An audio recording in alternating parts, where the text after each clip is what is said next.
Your TV is almost certainly spying on you, taking screenshots every single second, and now manufacturers are being sued for it. Also in your hacking news roundup, Polish police discover a suspicious collection of gear, and is your VPN reading your conversations with AI? But first, every second, smart TVs made by these brands take a screenshot of whatever you're watching. From that, they compute a fingerprint, a kind of hash, which is uploaded to their servers, where it's run through a database in order to identify exactly what you're watching. Whether it's your favorite TV show, an ad in a commercial break, or the game you're playing on a console, this is all valuable data that's harvested by manufacturers and then shared with other companies who use that data to serve you highly targeted ads.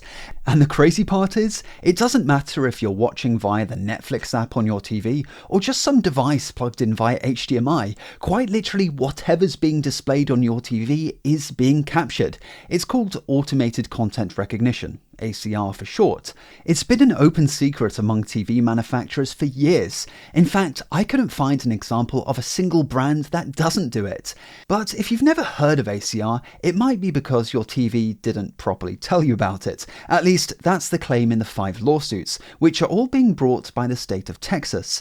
Let's take Hisense as an example. Their terms and conditions talk about an enhanced viewing service, but only after clicking down over 20 times do you find out that this is just a fancy term for ACR. And after setting up your TV, right at the end of the terms and conditions, there's only one button, except there's literally no option to decline. The lawsuit argues that this makes the consent that Hisense obtains meaningless.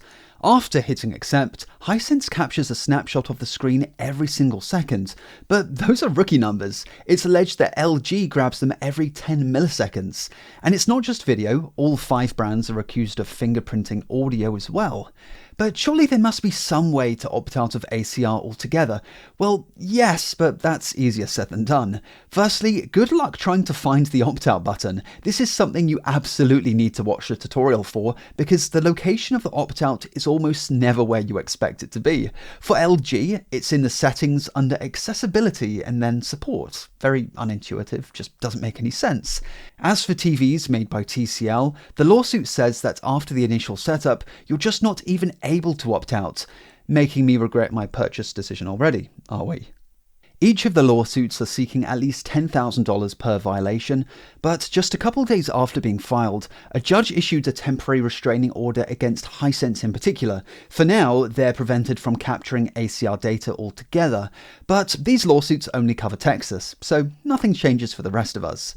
Speaking of taking back control of your personal data, today's sponsor DeleteMe can help you take on data brokers.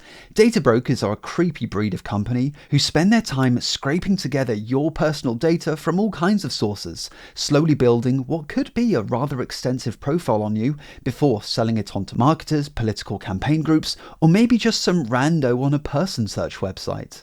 Whilst yes, you can manually opt out of each data broker yourself, something which DeleteMe has several free tutorials on, there are countless data brokers out there, which is where DeleteMe can help you out.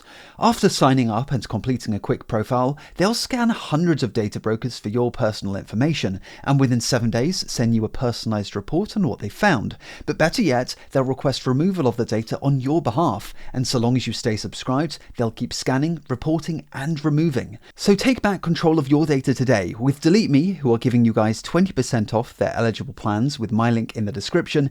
DeleteMe is also international, serving multiple countries. Just make sure to click the correct link in the description to take back control of your data today.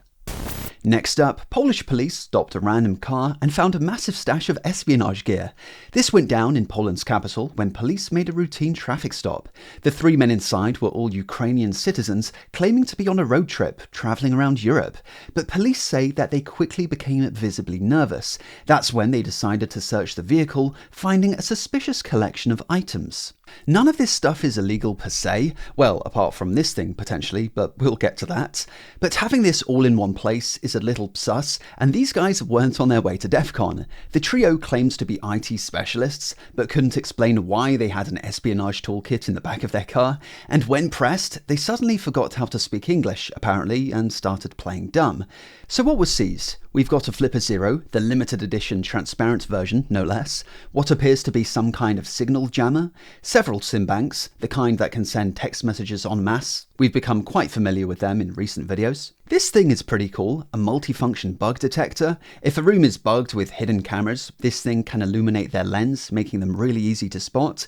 It can also apparently detect the wireless signal emitted by trackers. Would be interesting to see how that performs IRL. It's the kind of thing I would have absolutely no use for, but definitely want, and you can find them on Amazon for less than $100. Just try not to get pulled over in Poland with one in your car. As for spy cameras, here we have two. These things support 4G, so you can stick in a SIM card, of which these guys have many, and watch the feed remotely. I also want one of these. They're portable routers, but with 4G support, so you can spin up a little hotspot. What looks like a car key is actually a programmable remote control. It's marketed for controlling things like garage doors and blinds, but I don't think that's what our Ukrainian trio had in mind. This looks awfully similar to a Raspberry Pi case, and if we up the brightness, the Ethernet port is right where you'd expect. And this is just a SIM card size adapter so they can fit their SIMs into their ThinkPad. In true law enforcement style, Polish police chose the most dramatic music possible for the video of their arrest. The seized gear is now in the hands of Poland's cyber police, with the Ukrainian trio having been charged with several crimes. But aside from the signal jammer, none of this stuff is illegal in Poland. But not being able to explain why you have an armory of espionage gear when you're from a neighbouring country that's currently at war is definitely rather suspect. And all three guys have been booked into the local jail for 3 months whilst an investigation is underway. Next up, is your VPN spying on your conversations with AI chatbots? This one is, well, according to researchers at Koi.ai. On the surface, if you're looking for a free VPN for Chrome, Urban VPN Proxy looks like a good choice. Their extension has great ratings, millions of users, and even has a featured badge, meaning that Google themselves have reviewed it, making sure it has good security, privacy, and it performs well. However, a few months ago, something changed about Urban VPN. Version 5.5 was pushed to users, which introduced AI harvesting. Now, regardless of whether the VPN was enabled, it would monitor your browser tabs, and as soon as you opened your AI chatbot of choice, the extension would inject code into the page, which essentially man-in-the-middles the network requests sent to and from the website.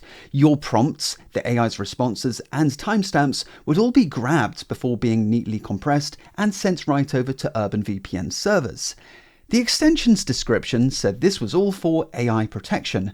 They'll scan the responses of AI chatbots for suspicious or unsafe links, which, in fairness, is an actual problem, but they'll also scan your prompts for personal data, making sure that you don't accidentally overshare, because who knows what OpenAI might do with your private chats? They might sell them off to data brokers or something.